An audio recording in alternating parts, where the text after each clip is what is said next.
Jérémie au chapitre 11, la parole qui fut adressée à Jérémie de la part de l'Éternel en ces mots. Écoutez les paroles de cette alliance, et parlez aux hommes de Juda et aux habitants de Jérusalem. Dis-leur, ainsi parle l'Éternel, le Dieu d'Israël.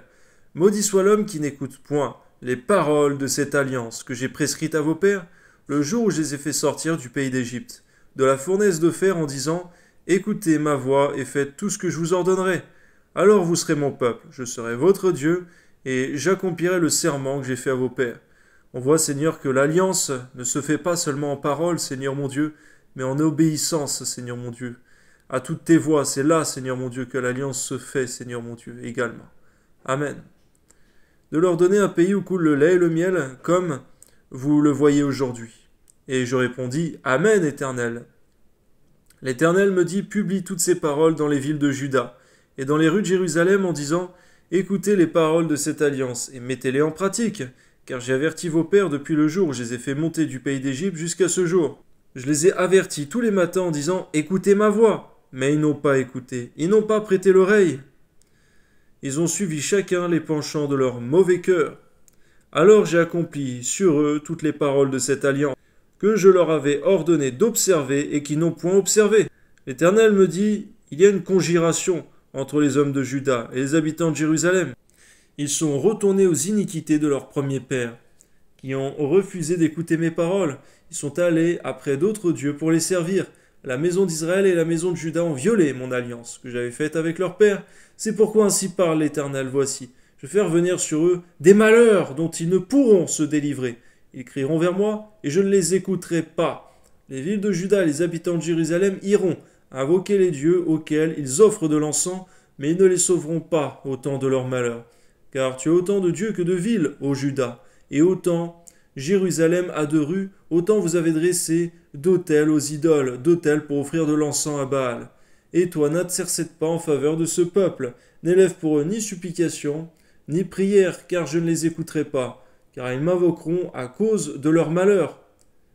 Garde-nous d'une telle hypocrisie, Seigneur. Garde-nous, Seigneur, de ne t'invoquer qu'au malheur, au temps du malheur, mais en tout temps, Seigneur, car nous t'aimons. Que ton nom soit béni, Seigneur, au nom de Jésus, Amen. Que ferait mon bien-aimé dans ma maison? Et si commet une foule de crimes, la chair sacrée disparaîtra devant toi. Quand tu fais le mal, c'est alors que tu triomphes, olivier verdoyant, remarquable par la beauté de son fruit. Tel est le nom que t'avait donné l'Éternel. Au bruit d'un grand fracas, il l'embrase par le feu, et ses rameaux sont brisés.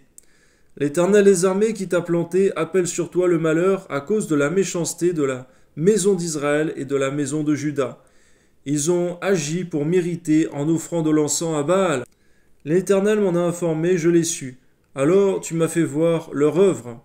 J'étais comme un agneau familier qu'on mène à la boucherie, et j'ignorais les mauvais desseins qu'ils méditaient contre moi. Détruisons l'arbre avec son fruit, retranchons-le de la terre des vivants, et qu'on ne se souvienne plus de son nom. C'est vrai, Seigneur mon Dieu, à l'époque, on voyait, Seigneur, toutes ces personnes qui supportaient pas la parole de Dieu, qui voulaient persécuter, mettre à mort Jérémie, qui ne supportait pas la réprimande. Ils ont voulu mettre à mort Jérémie, ton prophète, ton roi, Seigneur, qui annonçait ta parole. Ils ont voulu comme faire taire ta parole au travers du fait de tuer un homme. Mais Seigneur, ta parole ne peut pas se taire, Seigneur mon Dieu. Ta parole est puissante, elle demeure éternellement.